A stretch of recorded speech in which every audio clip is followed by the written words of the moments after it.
Assalamualaikum warahmatullahi wabarakatuh.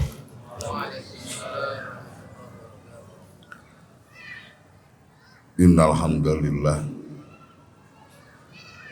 nahmaduhu wa nasta'inuhu wa nastaghfiruh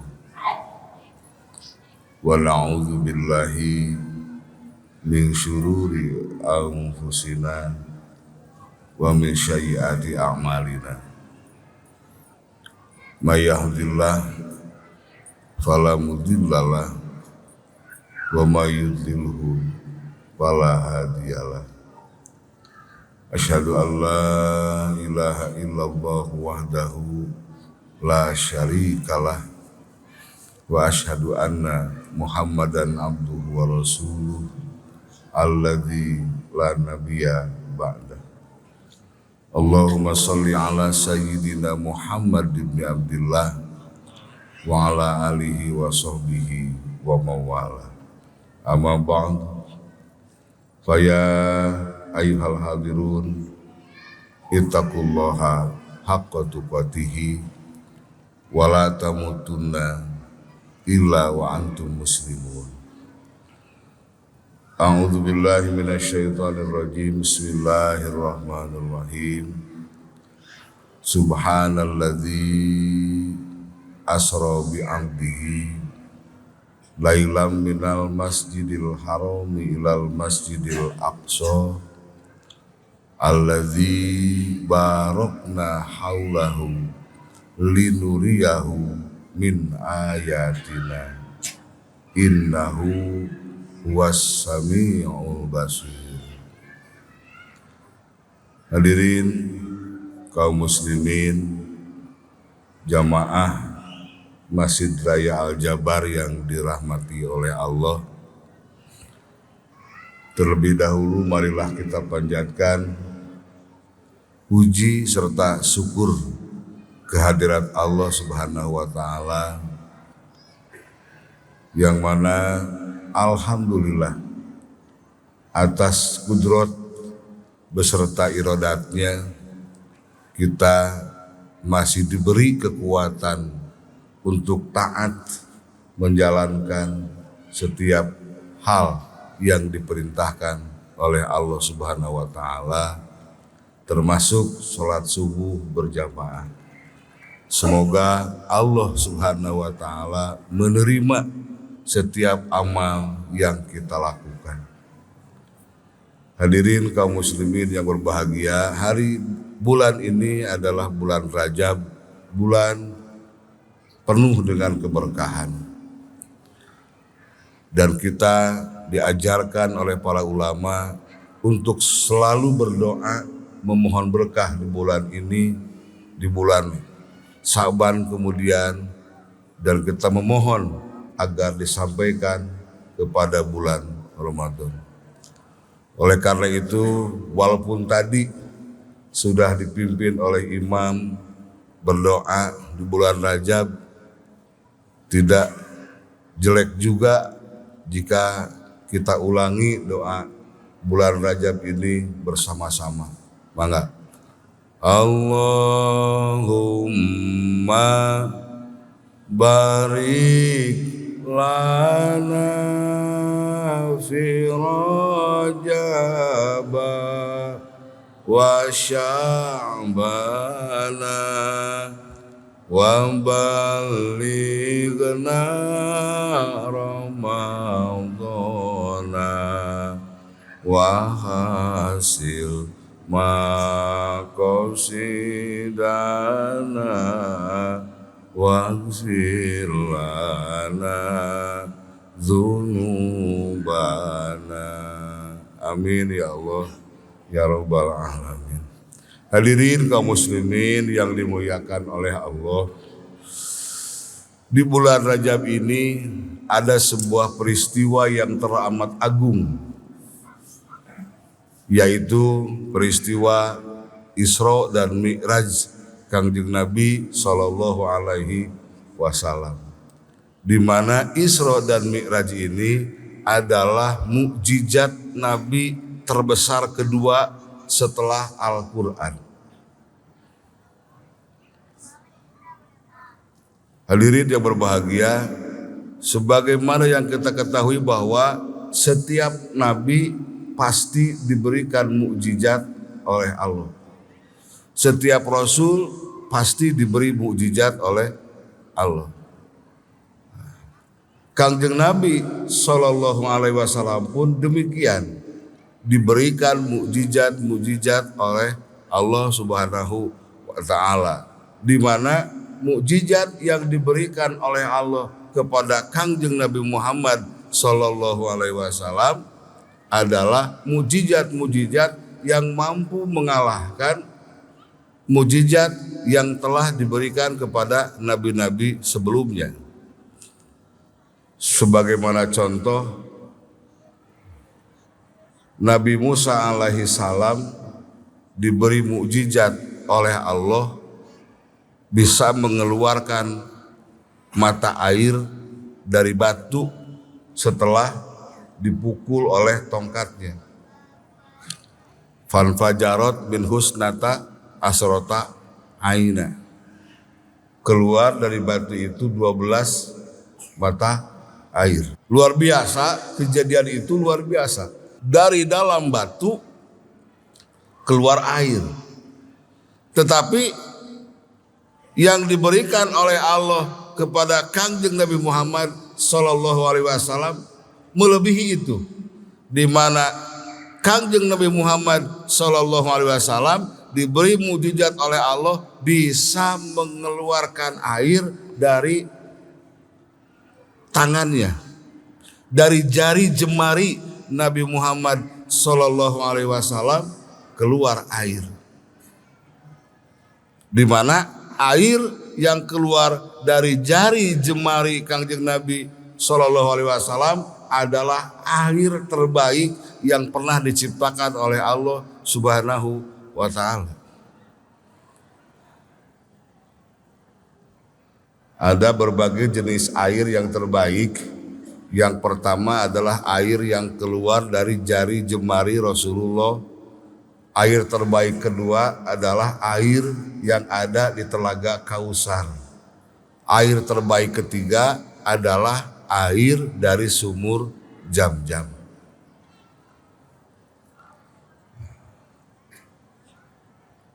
Nabi Musa alaihissalam bisa berkomunikasi dengan Allah. Nabi Musa alaihissalam bisa ngobrol dengan Gusti Allah. Kangjeng Nabi Sallallahu Alaihi Wasallam lebih dari itu. Lain wungkul ngobrol jeung Gusti Allah teh, tapi Kangjeng Nabi mah anjang-anjangan, bolak-balik menemui Gusti Allah. Kapan? Itu terjadi ketika Nabi Isra Mi'raj. Sabaraha balikan Nabi ke Gusti Allah. Ketika Gusti Allah memerintahkan sholat 50 kali dalam sehari semalam, Nabi menerima itu, turun ke langit ketujuh, bertemu dengan Nabi Ibrahim. Kata Nabi Ibrahim, Muhammad datang lagi ke Allah, negosiasikan kembali, umat kamu tidak akan mampu melaksanakan 50 kali sehari semalam. Kangjeng Nabi 9 kali bolak-balik menemui Gusti Allah sampai pada akhirnya sholat ditetapkan menjadi 5 waktu.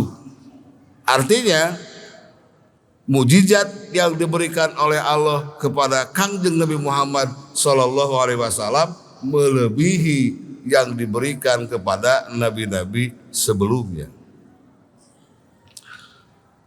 Kangjeng Nabi Sulaiman alaihissalam bisa bepergian jauh mengendarai angin, di mana angin tunduk dan takluk kepada Kangjeng Nabi Sulaiman alaihissalam. Kemanapun Nabi Sulaiman ingin pergi, tinggal manggil angin dan angin akan mengantarkan Nabi Sulaiman alaihissalam. Apa yang diberikan oleh Allah kepada Kangjeng Nabi sallallahu alaihi wasallam? Yang diberikan oleh Allah ketika Nabi ingin bepergian adalah buruk, di mana kecepatan buruk melebihi kecepatan angin. Bayangkan Kangjeng Nabi bisa Isra, Kangjeng Nabi bisa Mi'raj tidak menghabiskan semalam penuh dengan berkendaraan buruk. Artinya buruk adalah kendaraan yang memiliki kecepatan lebih daripada kecepatan angin. Kangjeng Nabi Isa alaihissalam bisa menyembuhkan orang yang memiliki penyakit lepra. Anu boga penyakit lepra diusap ku Nabi Isa cager. Kangjeng Nabi pun ketika sahabatnya Qatadah dalam sebuah peperangan ia terluka, Qatadah menahan sakit yang luar biasa sampai sakit-sakitnya mata Qatadah itu sampai keluar menjulur. Bakatku nyeri molotot keluar socana Qatadah. Ku Nabi mata Qatadah itu diambil dipasangkan kembali tanpa operasi. Dan Qatadah sembuh seperti biasa. Artinya Nabi SAW diberikan mukjizat oleh Allah dengan mukjizat-mukjizat yang mengalahkan nabi-nabi sebelumnya. Allahumma sholli ala sayyidina Muhammad wa ala ali sayyidina Muhammad. Pun begitu pula dengan Isra dan Mi'raj, di mana tidak ada nabi sebelum nabi yang diberi Isra Mi'raj oleh Allah Subhanahu wa taala. Maka Isra Mi'raj adalah mukjizat terbesar kedua yang diberikan oleh Allah setelah Al-Quran kepada Nabi Sallallahu Alaihi Wasallam. Isra Mi'raj diberikan oleh Allah kepada hamba-Nya yang terbaik, kepada umatnya yang terbaik, sehingga diabadikan dalam Al-Quran Subhanalladzi asra bi abdihi. Artinya hanya satu orang yang telah disertifikasi oleh Allah, bahkan dideklarasikan, bahkan diproklamirkan telah mencapai derajat seorang hamba. Hadirin kaum muslimin yang berbahagia, kita pun harus bersyukur ketika kita memiliki nabi terbaik, berarti kita pun adalah umat terbaik karena lahir dari nabi yang terbaik. Kita bernabikan nabi terbaik, maka kita pun adalah umat-umat terbaik, di mana surga tidak akan pernah bisa dimasuki oleh umat-umat lain sebelum umat Kangjeng Nabi Muhammad Sallallahu Alaihi Wasallam terlebih dahulu masuk ke dalam surga. Alhamdulillah. Hadirin kaum muslimin yang berbahagia, kembali ke peristiwa Isra dan Mi'raj. Ada sebuah kisah yang menarik yang mesti kita teladani, adalah ketika Allah Subhanahu wa taala memberikan pilihan kepada Kangjeng Nabi Muhammad Sallallahu Alaihi Wasallam. Dihadapkan kepada Kangjeng Nabi dua minuman, satu susu, yang kedua arak, khamr. Allah memerintahkan kepada Nabi Muhammad, silakan kau pilih dan silakan kau minum salah satunya. Nabi SAW mengambil susu dan kemudian meminumnya, di mana Allah memuji kecerdasan, memuji kehati-hatian, memuji analisa Nabi, sehingga yang dipilih dan yang diminum oleh Nabi adalah air susu. Artinya Allah memberikan pilihan, yang pertama adalah pilihan baik, yang kedua adalah pilihan buruk. Mana yang akan dipilih? Dan ternyata Nabi sukses dengan memilih hal yang baik. Nabi memilih hal yang bermanfaat, Nabi memilih hal yang akan membawa maslahat. Hadirin yang berbahagia, Allah selalu memberikan pilihan-pilihan kepada kita. Dalam hal jodoh, kadang kita harus memilih mana yang harus dipilih. Dalam hal bekerja, kadang Allah memberikan pilihan kemana kita harus bekerja. Termasuk sebentar lagi kita akan memilih calon pemimpin kita. Memilih presiden, memilih wakil presiden, memilih wakil rakyat. Di mana dalam pilpres itu, dalam pileg itu, saya tidak berani mengatakan ada yang buruk. Tetapi pasti di sana ada yang terbaik, ada yang baik. Atau mungkin ada yang buruk dan ada yang benar. Di mana di sanalah kita harus memiliki kecerdasan dalam melakukan pilihan. Di sana ada susu, di sana ada arak. Semua dihadapkan oleh Allah kepada kita. Ada pemimpin berkarakter susu dan ada pemimpin berkarakter arak. Ada calon anggota legislatif berkarakter susu dan ada calon anggota legislatif berkarakter arak. Di mana kita harus bisa menentukan bahwa susu yang akan kita pilih, susu yang akan kita ambil. Jika memang kita sulit menentukan mana susu, mana arak, kesulitan menentukan, maka fas'alu ahla dzikri in kuntum la ta'lamun. Bertanyalah kepada ulama, kepada siapakah seharusnya kita menjatuhkan dan melabuhkan pilihan. Atau sabda Nabi SAW, tidak akan pernah merugi, tidak akan pernah bersedih, tidak akan pernah menyesal orang yang melakukan dua hal. Yang pertama, orang yang selalu bermusyawarah. Yang kedua, orang yang selalu beristikharah. Artinya bapak dan ibu ketika dihadapkan pada pilihan-pilihan, termasuk memilih presiden, memilih anggota legislatif, silahkan bapak dan ibu bermusyawarah dengan guru-guru atau setidaknya melakukan istikharah. Sebab bapak dan ibu khawatir terjebak dalam arak. Ingat, kulun ulaika kana anhu mas'ula. Bahwa jangan pernah berpikir bahwa pilihan ibu, pilihan bapak tidak akan dipertanggungjawabkan. Semua memiliki konsekuensi atau minimal akan ada dampak yang terjadi kepada bangsa dan negara.